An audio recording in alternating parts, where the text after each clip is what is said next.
6, 20 to 26 with 3:50 to go. And, you know, when you've got a young team, the importance of finishing a half the right way is something that you've got to try to teach them.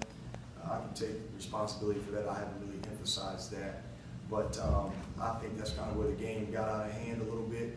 You know, we struggle to shoot the ball from the field. So when you give a team a 14-0 run, it's kind of hard to come back from that, especially on the road against a bigger and more athletic and talented team.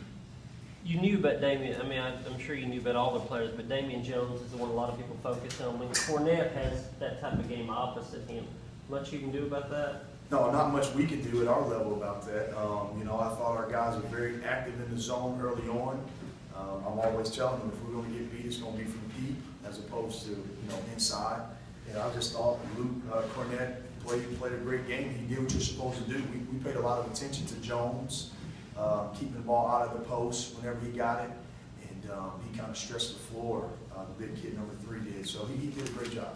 I don't see a 7-footer step. Like you said, the zone, he went out like you want him to, but you don't see many 7-footers hit threes like that, do you? No, not very many. And the other thing that it causes a problem is they've got 4 guys out there that can make some threes. The point guard doesn't shoot it as much, but I mean, you still got to go guard him because he'll just pick you apart. And so he's just as responsible for some of those threes too, because he's the one that's finding those guys. So they did a great job, you know, stretching the zone, and the big kid made some shots. And his inside-outside presence is one of the toughest things about Cornette. Well, just the fact that he can shoot like that, you know, because traditionally, defensively, big guys aren't accustomed to defending on the perimeter. They like to gravitate to the basket like it's a magnet. And in the zone, a lot of times, you know, you're worried about the threes at the top and on the wings, and he kind of gets lost in the corner. And so he's such a huge target, you know, for the other players. They can really find him, you know, even if we're defending him pretty well, they can still find him because he's a big target. And, you know, he stepped up and made it.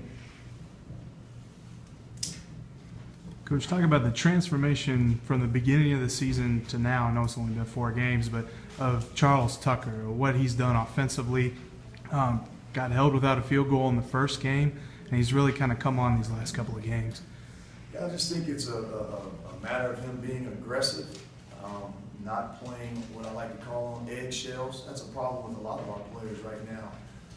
They're not accustomed to the level of intensity and effort and passion that you play with at this level. It's because they're all brand new to the level. But Cha-Cha's been one of the guys that has been able to learn a lot more quicker than the other guys because I play him so much.